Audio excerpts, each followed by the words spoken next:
And good morning, everybody. I hope that everyone's having a great Easter today. But today I'm gonna be showing y'all why changing y'all's brakes should be something easy that everyone should know how to do. Now, if you've paid to get your brakes changed before, you definitely know that it's not cheap. It can be anywhere from about 200 to 400 bucks. Now today, I'm gonna be just changing the front brakes. The rear brakes, mine are good. So the front brakes do most of the stopping power, which is why the front brakes go out a lot sooner than the rear brakes. So as a first step, what you're gonna wanna do is you're gonna wanna jack up your car. But before you jack up your car, you're gonna wanna go ahead and loosen your lug nuts, because you can't loosen the lug nuts once it's up in the air because it takes a lot of pressure to break those lug nuts loose. Now that I went ahead and broke those lug nuts free right there, what I'm gonna do is put my car on jack stands. I'm gonna jack up my car now. Now that my car is up on jack stands, what I always do is go ahead and just shake it just a little bit, shake it on this end and the other end, just to make sure it doesn't fall, because if it is gonna fall, I'd rather it fall on the jack stands versus when I'm under there doing work. Now that you have your wheel off, you can actually work on your brakes now, and your actual brake pads are the pads that are right here behind the calipers. And when you do a brake job, you don't have to take off the entire caliper housing. All you have to actually take off is just the caliper, which on my car, all it is two bolts. One 12mm bolt right here, and another one right down here.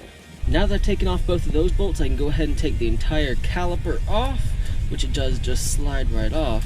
Which, be careful on this part, you don't want to bend your brake lines back there, but as you take it off, it's kind of hard with one hand. And when you finally get it off, what you're going to want to do is just put it right up here.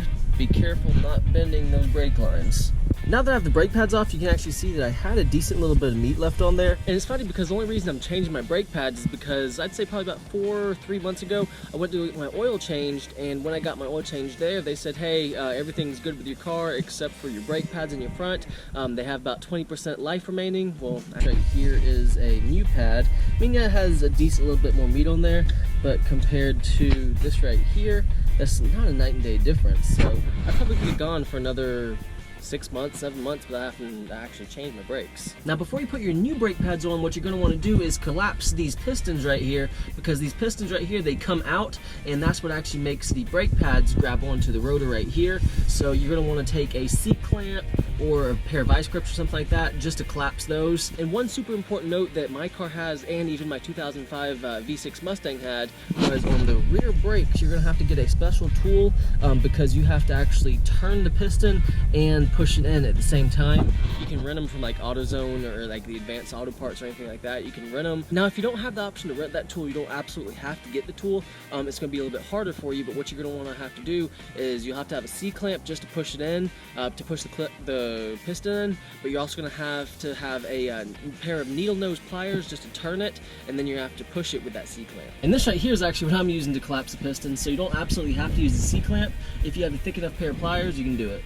Now one thing I do before I put the assembly all back together is use this brake lubricant just on this side and the other side. I smear it all down this right here just so that you don't get any of those like annoying squeaks or anything when you are braking. So I would just go ahead and pick up $1's worth of the brake lubricant just to avoid those squeakings, because those can really get annoying, honestly.